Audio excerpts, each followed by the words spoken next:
Hey, welcome to the Mentionables Live. I'm Caleb Johnston. And I'm Joel Furches. Today, we talk about magnets and religion. Yeah. And of course, as always, we will take any questions we receive at the end of the show. So feel free to drop your questions in chat, and we will get to those towards the end of the show. If you have any questions on anything, we are willing to at least take a look at them and either dismiss them gladly or answer them tentatively. So, Yeah, I'm actually looking at the live comments feed this time, so I might actually respond to them as they come up. perfect. And I'm getting more proficient with this thing, so we may even throw a few of them up on screen as they come in or as we address them. So, fancy. Yeah, fun stuff. But before we do that,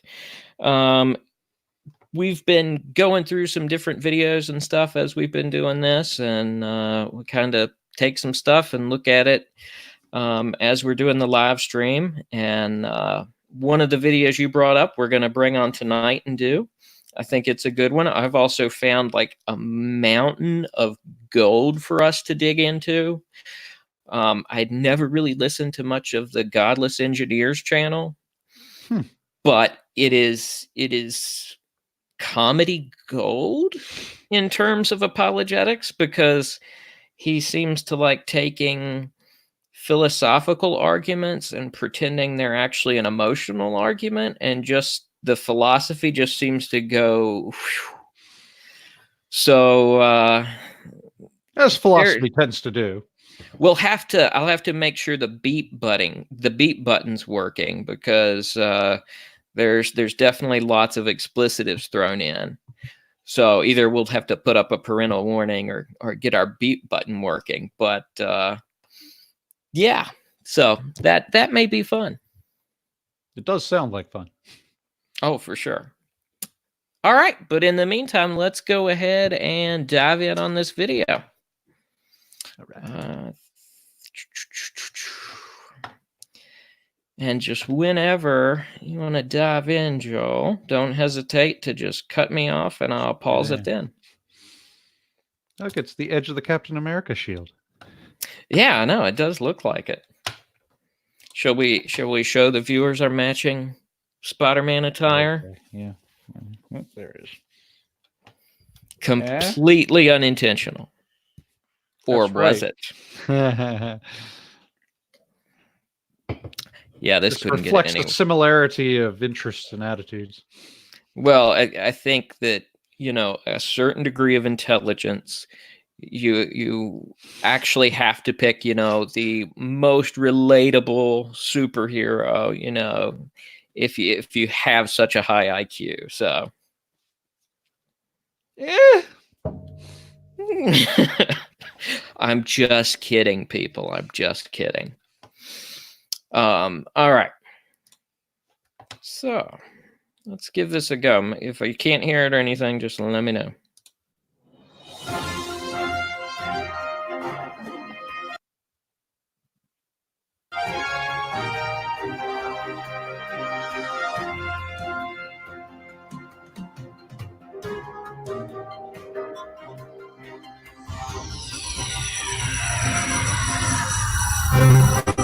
Scientists claim they can change your belief on immigrants and God with magnets. Attitudes towards God and immigrants can be changed by beaming magnetic waves into the brain, scientists have claimed. Okay. So what I'm getting from the first little bit here is I'm a little confused by the channel itself. A really interesting intro there, but it looks like we've got a claim already of magnets being able to change your religious views. All right, so this is, this kind of thing is thrown around a lot. So, for instance, you might often hear this thing where by inducing various parts of the brain with magnetic resonance, you can reproduce a near-death experience or an alien abduction or something like that. Mm-hmm. And, there's this theory thrown around that if you're in an area with a lot of electrical, apparatus around and so forth, it might affect your brain waves to the point where you experience paranormal phenomena like seeing ghosts or so forth. And you'll hear this thrown around as, one explanation for why people have these kinds of experiences. So this is, there's a precedence set here for this kind of experimenting with religion and paranormal beliefs using electrodes and magnets on the brain.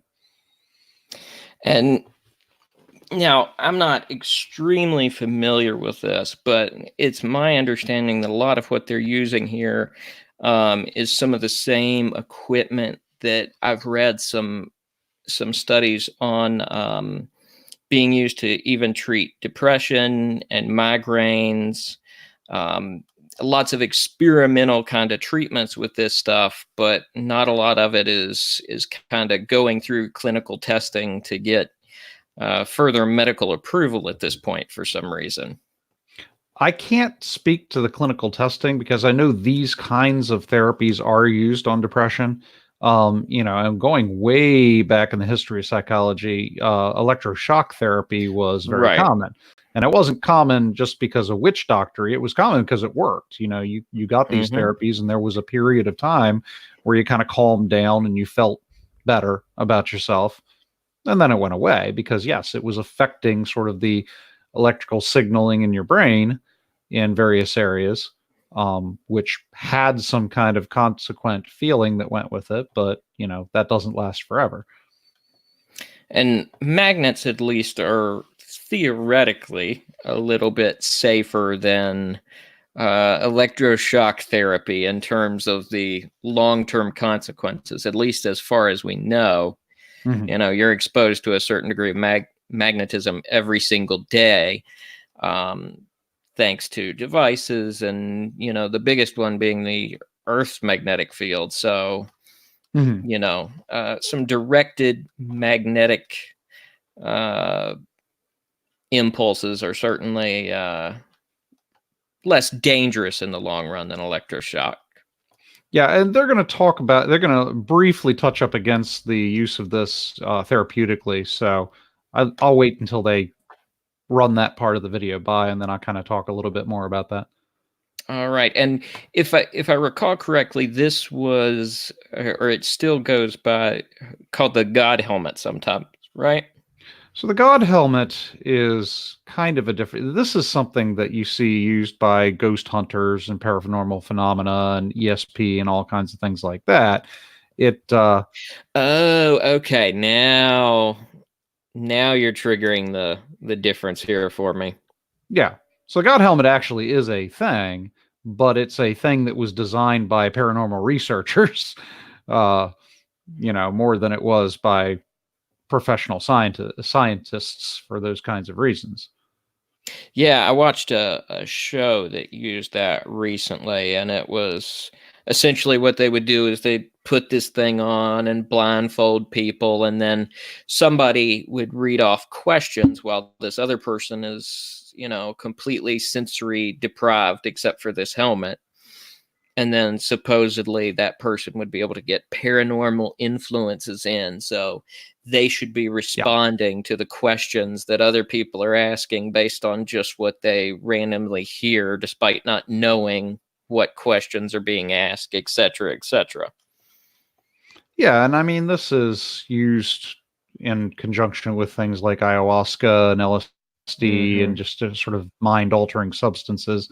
It's just another pathway to getting these sort of psychophenomenal experiences. Now, but not what we're talking about. Right.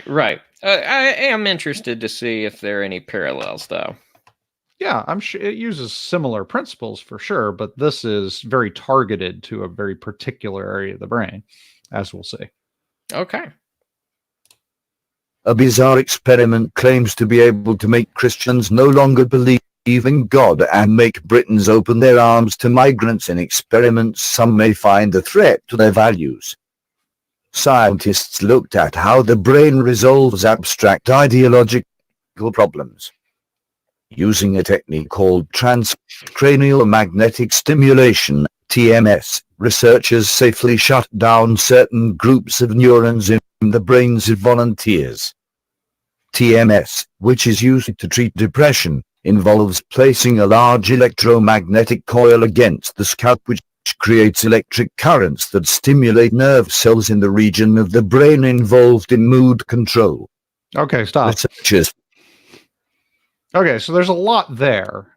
He started by saying that it, make Christians believe in God less. That's a complete misrepresentation of what's actually going on here, and I'll go into that more as it plays out.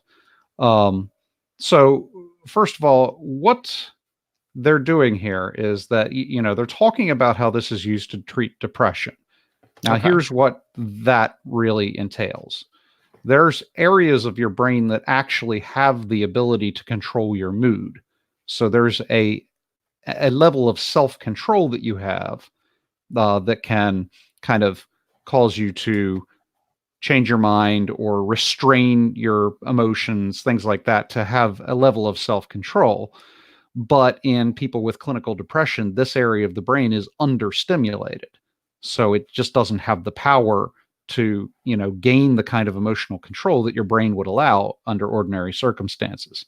Now, interestingly, in adolescent development, you'll see that this particular area of brain, the one that's able to exercise emotional control, develops slower in adolescents, especially adolescent girls, than other areas of your brain. So, often they'll attribute to these wild mood swings and things in adolescent girls to hormones. Really, hormones are part of that, but mostly it's the brain development.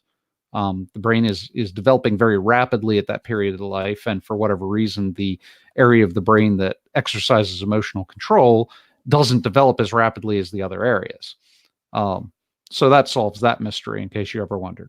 But what they're doing with this magnet for depression is they're stimulating an area of the brain to give it more activity. And for a while, that will work. You can take the magnet away. That area of the brain has been stimulated. You can sort of gain the kind of emotional control that you would have under ordinary circumstances. But then the effect fades and your body achieves homeostasis and you have to go back for another therapy. So it's not a fix, it's a treatment. Now, what's happening in this particular experiment is that they're not stimulating an area of the brain, they're reducing the activity in a particular area of the brain. And the area of the brain they're targeting, and I don't think they say this outright in this, but it's the area of the brain that perceives threats.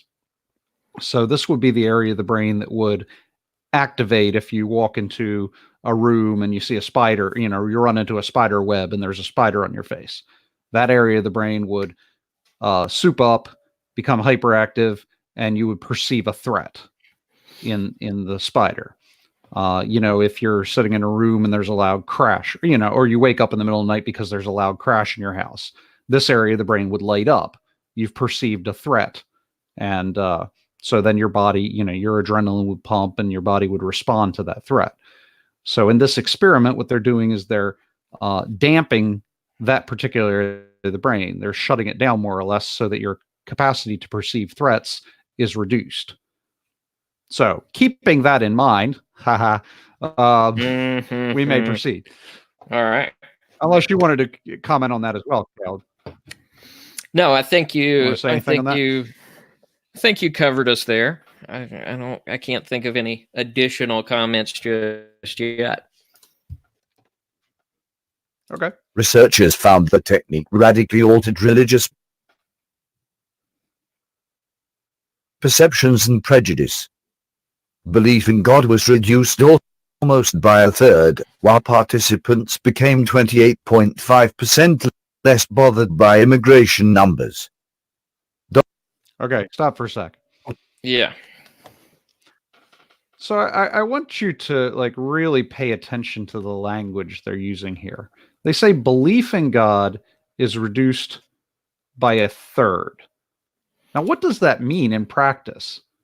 I have a third less belief in God.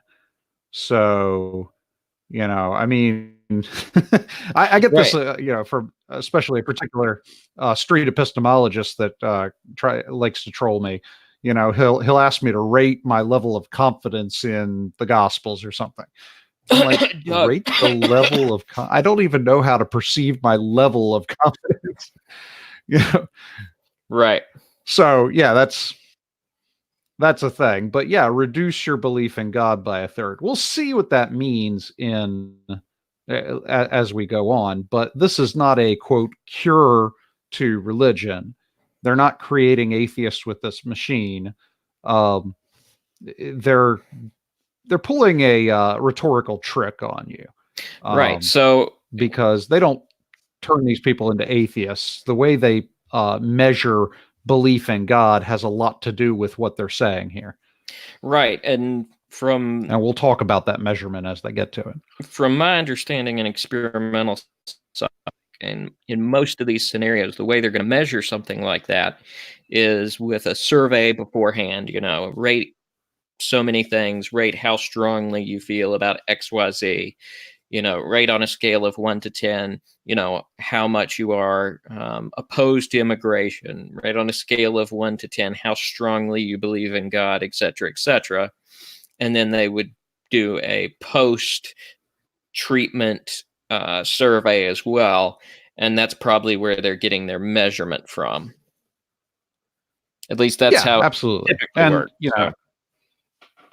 yeah, exactly. And that's what they're doing. They pre-screen these people by having them fill out this form that asks them to rate on a scale of 1 to 5 or 1 to 10, you know, how I don't know, how often you pray, how important prayer is to your life. How confident are you that angels exist? Um, how anxious does the thought of going to hell make you? Various things like that, and you rate on a scale. So yeah, that's where they're getting the belief in God by a third type thing. But Caleb, on a scale of 1 to 10, how much do you believe in God? Yeah, because that's real easy to put on a It's a scale. ridiculous question. And if I'm Exactly. if I'm frankly honest about it, how much I feel about my belief in God can vary from day to day and moment to moment. I'm very confident in the Sure. reasons I believe, but from an emotional standpoint, if I'm having a really depressed, bad, down kind of day, my emotional feeling of that belief is going to be a lot lower than if I'm having a great day and actively involved in scripture study and prayer, etc., etc. That feeling may be higher. Doesn't mean that anything fundamentally has changed about my belief per se. Just my feeling has changed in a lot of those situations. Yeah, so you could ask reasonably, how important are your religious beliefs to you? Or how close do you feel to God? Or things like that. And, you could reasonably rate those kinds of things on a Right. scale of 1 to 10.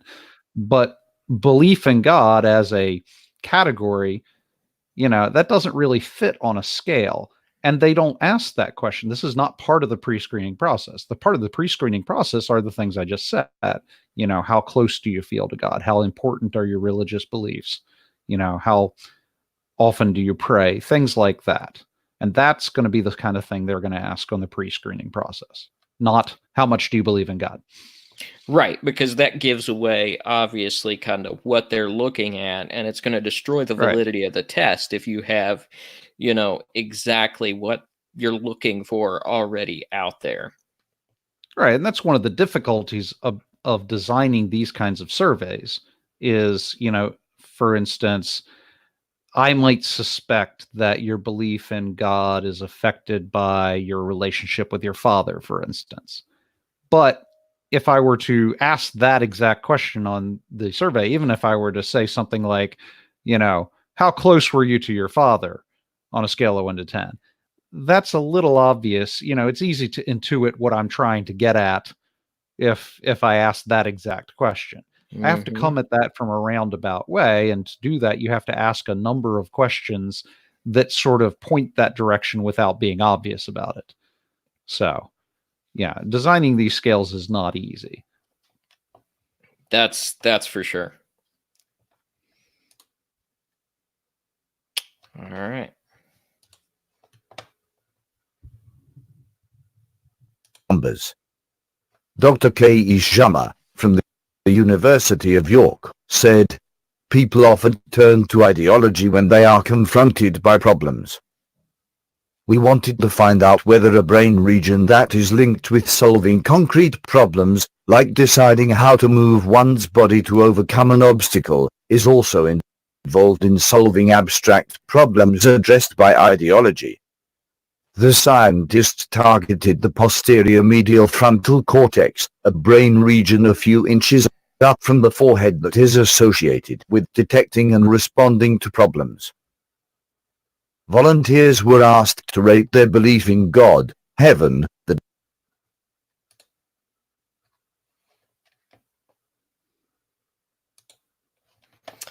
All right. I had a thought occur here about some of this too. Any clue how specific they're able to target brain regions with this thing? I honestly could not tell you. I don't know. I mean, you know a lot about which areas of the brain do what. So, Right. knowing that kind of information, I would assume that you could, plot out that area of the cranium that attaches to that part and then target that with the magnetic waves. I don't know how specific they can get with that. Right. I have no idea. From just my understanding of it, though, I'm not sure that they could target it for a certain depth in the brain. If we had it on the front of my head, is it going to be able to? I'll have to look that up and see if depth is even something they can control when hitting something with magnetic rays. Because what other parts of the brain did this hit along the way as well? I mean, that's a fair question. I'm not underconfident in their ability to, specifically target an area of the brain with this. I mean, this is technology that's already used therapeutically, so it's not something they Right. rigged up for this experiment. And with you've got the the magnetic thing that you put your brain in, and they scan your whole brain and map it out. So we know a lot about um, this kind of thing. So yeah, I wouldn't be underly confident in their ability to kind of probe into the region. Presumably, you got to hit everything on the way in to get to the region. Right. But at any rate, All right. their belief in God, heaven, the devil, and hell after undergoing pre-screening to ensure that they held religious convictions. Dr. Jama said, we decided to remind people of death because previous research has shown that people turn to religion for comfort in the face of death. As expected, we found that when we experimentally turned down the posterior medial frontal cortex, people were less inclined to reach for comforting religious ideas despite having been reminded of death. okay. The Stop for a American second. participants were also All right. So here's what happened. In order to conduct this experiment, they had to present a threat to these people and then shut down the area of the brain that perceives threats, or as they're putting it, problems, threats, problems. It's the same general thing as regards this area of the brain. So what they did was they took these people who'd been pre-screened with religious ideas, and then they made them read essays or watch video clips or something to kind of remind them of death, the idea that we're all mortal, that we're all going to die someday, and so forth. And so the death becomes the threat that this area of the brain is perceiving. And so the area of the brain, the brain perceives the threat, and that it has to initiate some kind of response to the threat. So when Right. I was talking about earlier, coming in and getting a spider in the face, your brain would perceive the threat, and then your body would respond almost reflexively to it by like trying to brush it away or grab a newspaper and hit the spider or something like that. You rapidly do a problem solving exercise to come up with some kind of response to the threat. And in this case, the threat is death. And so the response for religious people is going to be reaching for their religious ideology, their belief in God and heaven and so forth, in order to counteract the threat of thinking of their own demise. So then they shut down the area that deals with perception of threats, and then they remind them of death. And by the way, this was a control group and a regular group, so they didn't like remind the person of death, then zap them, then remind them of death. It wouldn't have been as effective that way. What they did was separate two groups, remind them of death. Zap them both, except one didn't actually get zapped. They just got a light show. Right. And then remind both groups of death and see which one felt more threatened. So the one that got the sham treatment, became more religious. They actually upped the scores of, their belief in heaven and hell and God and angels and so forth, because this is sort of a comforting belief system they're turning to when they perceive death as a threat. The others, ended up minimizing their reaching for these ideological comforts.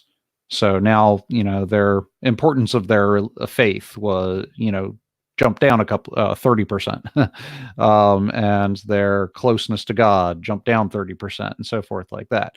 So that's what happened here. You pre-screened, you ask them religious questions, as we've mentioned, and they rate them high, so they get put in the religious group.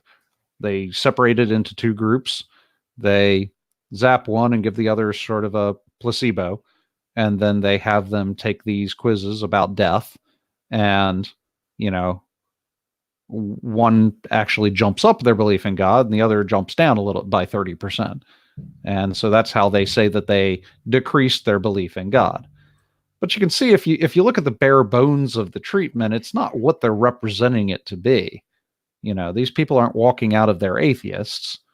And if you and I are only religious because of our fear of death, then yeah, that's kind of a problem. But I think you and I and most of the people that we work with in our circles aren't believing because we find life threatening. We're believing because we're believing, because there are ideas that attract us to that, and that convince us that this is the truth. So that's the experiment in a nutshell. You find religious people and you identify them by the pre-screening. You zap them, and then you remind them of death and have them do the sort of the post-screening. And the ones that got zapped aren't as convinced of their religion, or at least they don't, they put a 4 where they would have put a 6, Right. But they don't come out there and put all zeros down the list. Yeah, exactly. We're talking about, while it I'm assuming that, for the purposes of this study, the way they looked at it, 33 or 30% is a pretty statistically significant percent usually in these types of experiments. Oh yeah. But again, the hardest thing is isolating factors as well, because again, we're talking about, are they isolating the magnetic stimulation enough? And even if so, what else could play into those factors that much as well? But like you said, you're talking 30% in a way that's certainly portrayed differently in this video than what the actual results give us. Yeah, and bear in mind, I would really want to see the types of screening questions they're asking, because if they're asking how close you feel to God, how important is prayer, how important is your faith to you, things like that, which is the kind of questions you'd expect them to be asking, then it isn't really their belief in God that's decreasing. It's the it's the importance that their religion has to them at that point. It's the value they place in their religion, which would have reduced. Because I doubt they were asking them, how much do you believe in God? Right, You'd have to somehow. exactly. So yeah, I'd really want to see the questions. Now, one of the reasons that I singled this out, that it caught my attention back in 2015 when they actually did this experiment, was that it got a lot of attention in the online infidel circles. They were cycling this article saying that, we found a cure to religion. Well, if you Right. actually read the study, this is not a cure to religion whatsoever. I mean, at worst or best, depending on which side you're coming from, you're briefly reducing the activity in one area of the brain, which let's say that you completely shut them down, became atheist while the reduction in activity occurred. You'd either have to constantly bring them back for treatments, or somehow impair that area of the brain, but it doesn't cure religion. And if you look at what's actually occurring here, it doesn't even touch religion, really. Right. And I mean, what we're looking at too is the most complex organ in the body in terms of, it's the control center for everything. So no matter how specific they get, they can cut open mice brains and really touch very specific parts of the brains with an electrode. Um, and still it's hard to pinpoint everything to an exact science.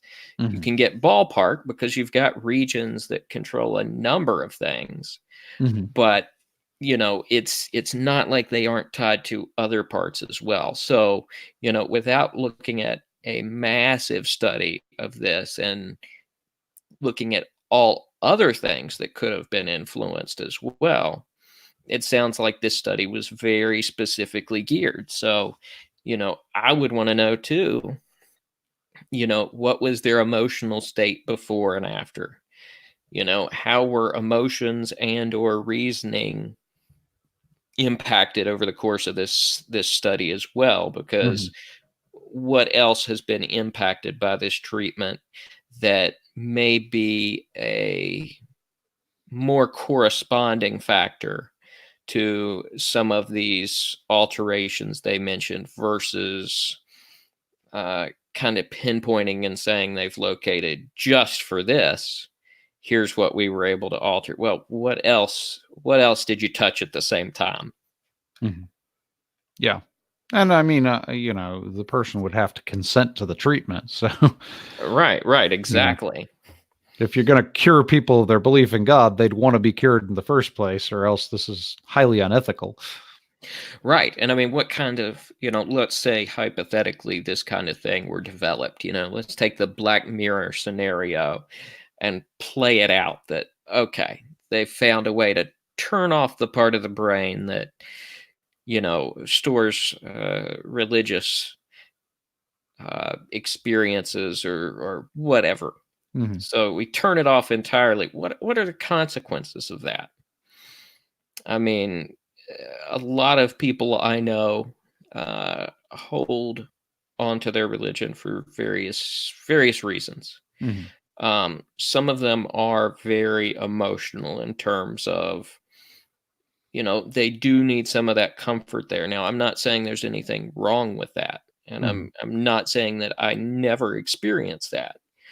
But someone who has a very strong hold on religion for emotional reasons, people who may suffer from suicidal ideations, and religion is something that helps them with that. I mean, I've read countless times where it's someone's religious beliefs that actually are the primary factor in why they wouldn't want to commit suicide. Yeah. Religion plays a big part in, mental stability in many cases. Right. Well, emotional stability at the very least.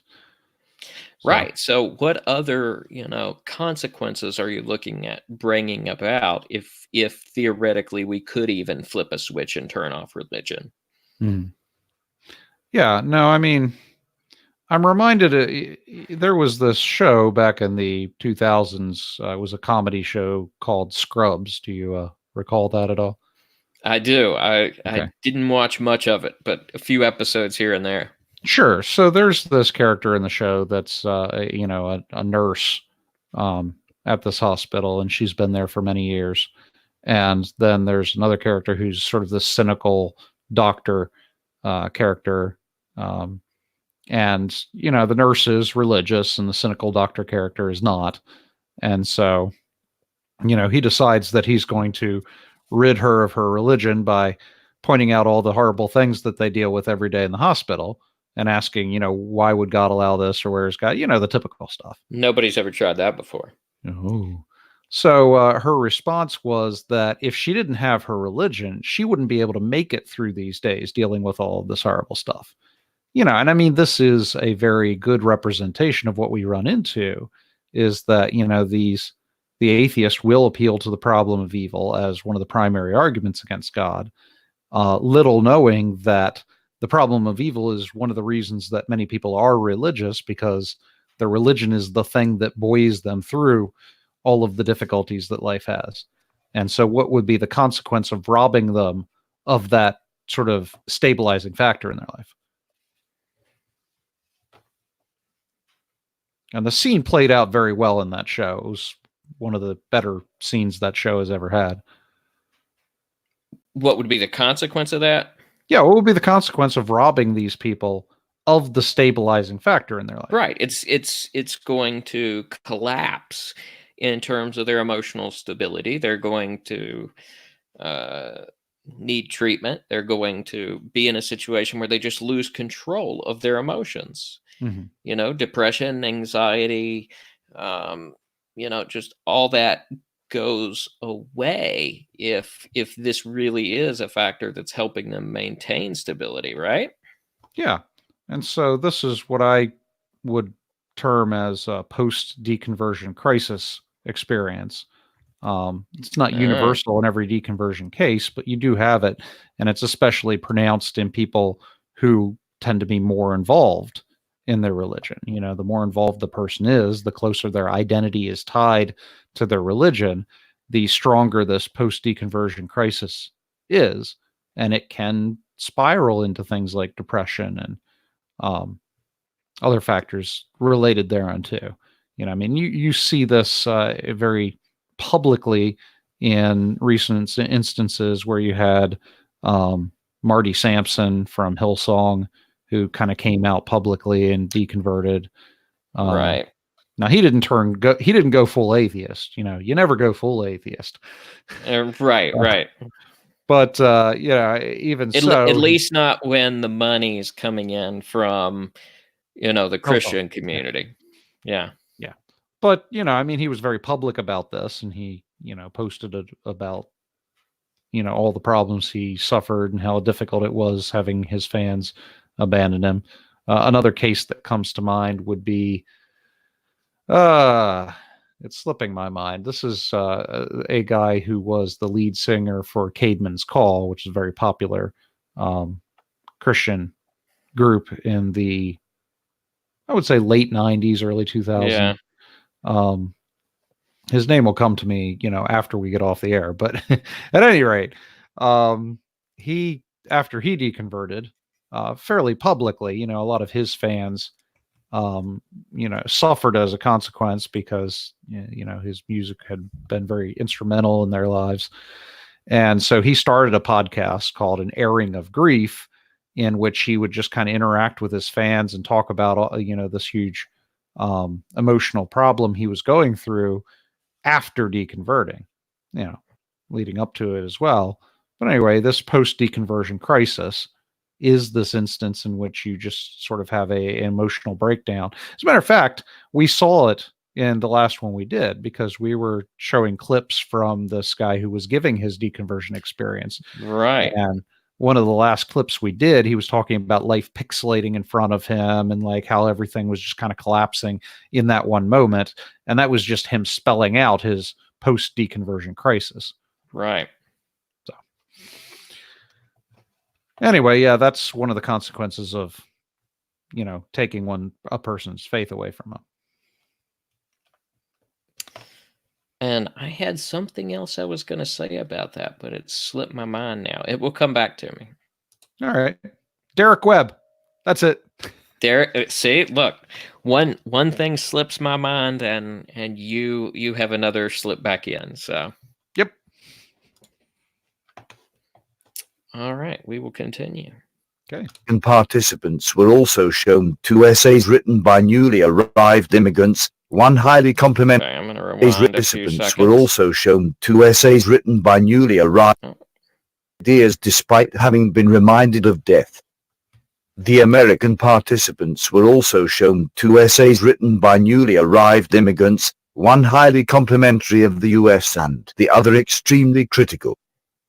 Dr. Jammer said, "When we disrupted the brain region that usually helps detect and respond to threats, we saw a less negative, less ideologically motivated reaction to the critical author and his opinions."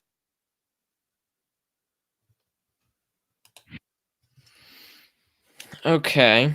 So yeah, it's not very surprising that they kind of went political and religious side by side on there, as you would expect given what we know about the sort of atheist crowd.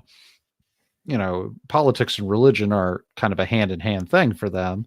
And I can understand that to a degree in that they sort of perceive the same thing in Christians. You associate evangelicals with the Republican Party and so forth, and they sort of become tied together, one and the same. So in this experiment, they decided to go both political and religious, see if we can't make them atheists and also get rid of this sort of xenophobia bias against immigrants. And so you see the same thing here. They're shutting down the area of the brain that perceives threats, and then the people feel less threatened by immigrants. Surprise, surprise. And again, that's a very difficult thing to measure because you never know how someone's going to respond on something like that. A lot of times in a psychological setting, in a survey setting where they know they're being tested on, you've got a bias that's going to come into play. I did a similar experiment to at least this portion of this one back in college for my senior project or whatever, and we looked at responses to or actions of crime and punishment, essentially on people of different races, ethnicities, backgrounds, and compared and looked at how people would sentence someone given different factors. We gave them an implicit racism scale as well as a number of other factors, and it was interesting. People would one of the few statistically significant findings we had is that in situations where someone was showing a higher degree of implicit racism, they actually overcompensated for that and would give less punishment for the ethnically diverse subjects versus people of their own race. So again, this is something very difficult to measure in a clinical setting, even because people are acting differently than they do in real life. Mm-hmm. Yeah. So this is also striking me as an odd slide for them to have up in here. I thought I switched a different Facebook video there for a minute. This is all right. Well, we've gotten off to Daniel and some numerology and all kinds of fun stuff at this point. Who in the world? I know. I just paused at the right spot in this video. I thought some of their pictures were odd choices, but man, this one may take the cake. It has nothing to do with anything that they're talking about. I guess I this guy have, just grabbed a random religious GIF he found online and just pasted it in there. yeah, that's fun. All right. Yeah, this looks like premillennialism, huh? I know, right? All right, we're going to step back a few seconds just to make sure we get the gist here. Thank you for watching. Please. Yeah. We were already at the end. Yeah, that's pretty much all there is there. Well, that makes that slide choice even odder to be. Who would want to end on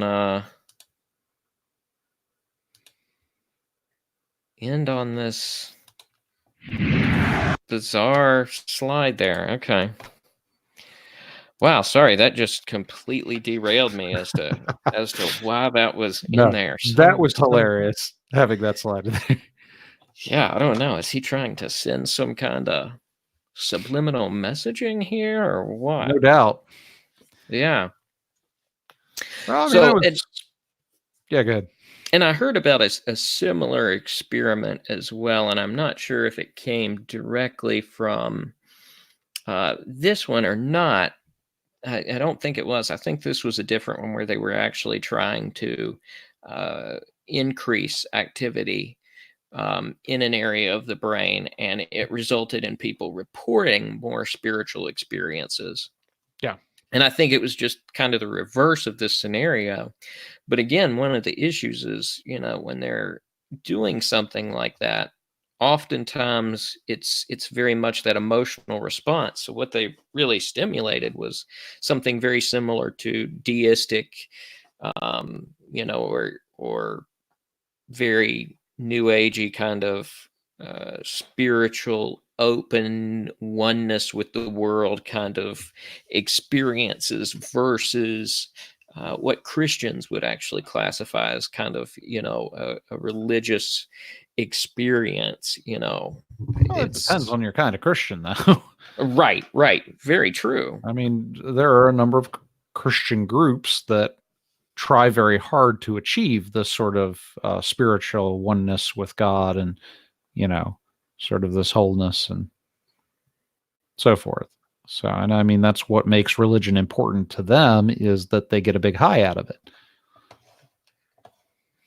Right, which, I mean, there's lots of things that will stimulate those chemicals in the brain. So you could have an experience that stimulates something you connect to being spiritual, without being what involved in religion. If we're going for emotional experiences and dopamine triggers, then there are certainly better ways to do that than, devoting time and effort to, scripture study and that sort of thing. If that's what you're looking for, I mean, really there are other options. But if you rationally really believe Christianity to be true, then you have different reasons for doing those things than just merely seeking a constant emotional high.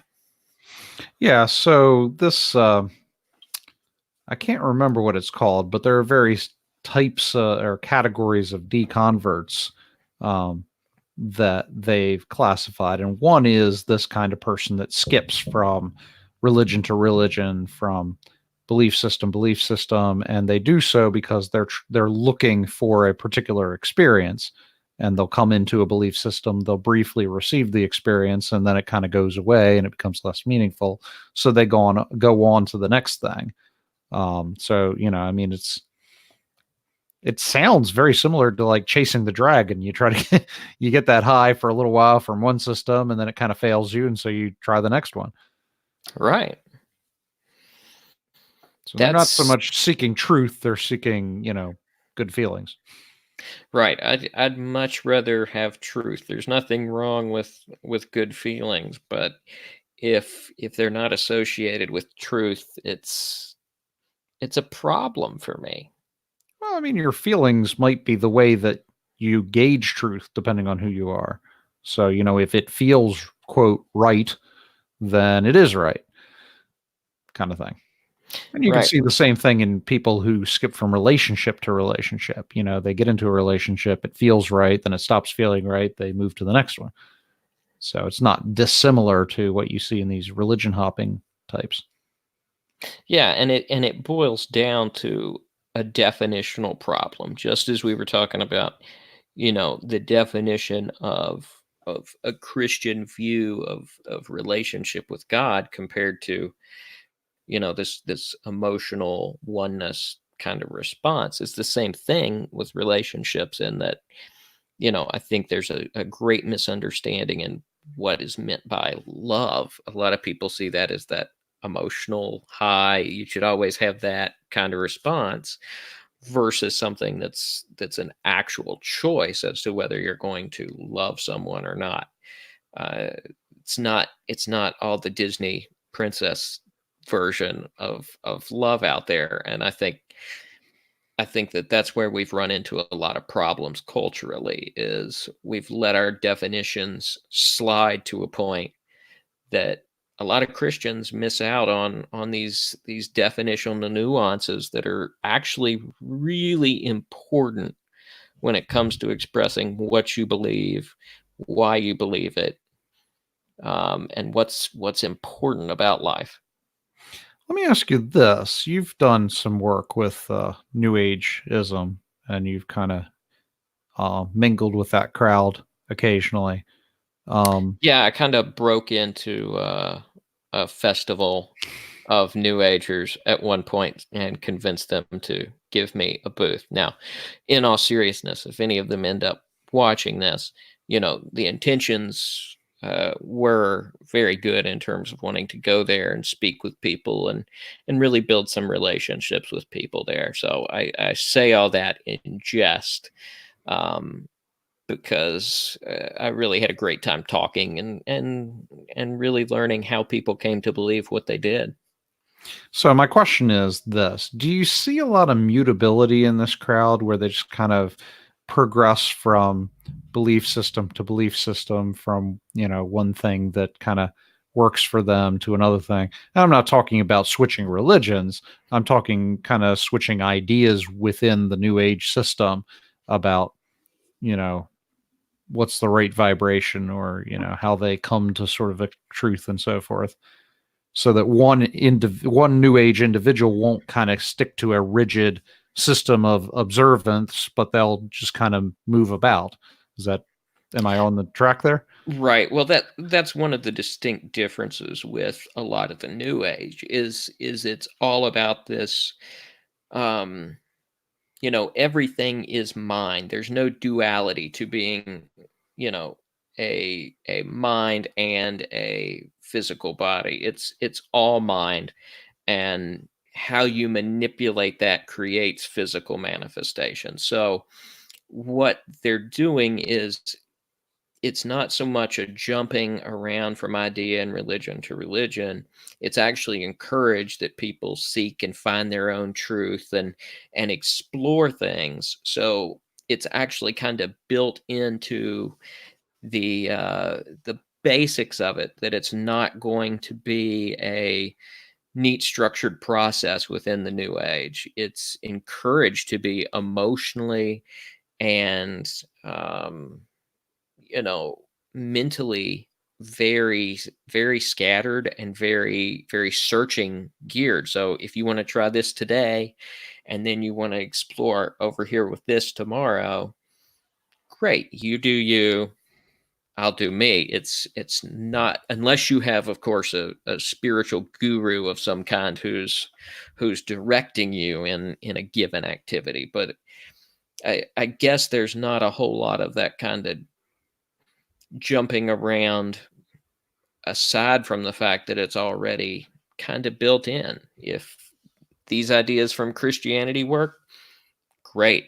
Take them, add some Buddhism to it, but know that, you know, your truth is just your truth. And what's true for you may not be true for, your neighbor down the street.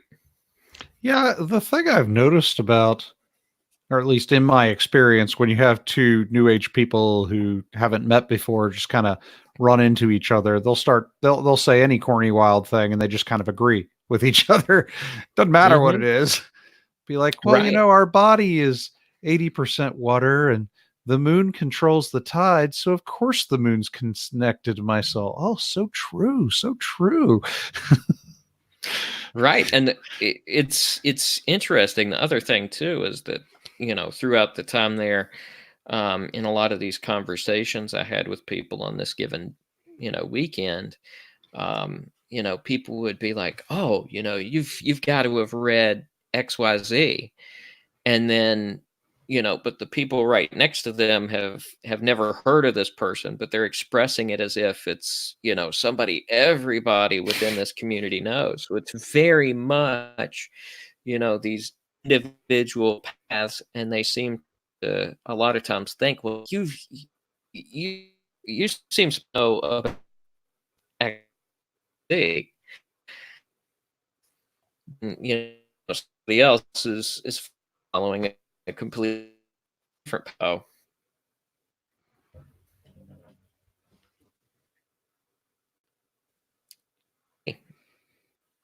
Oh, truth is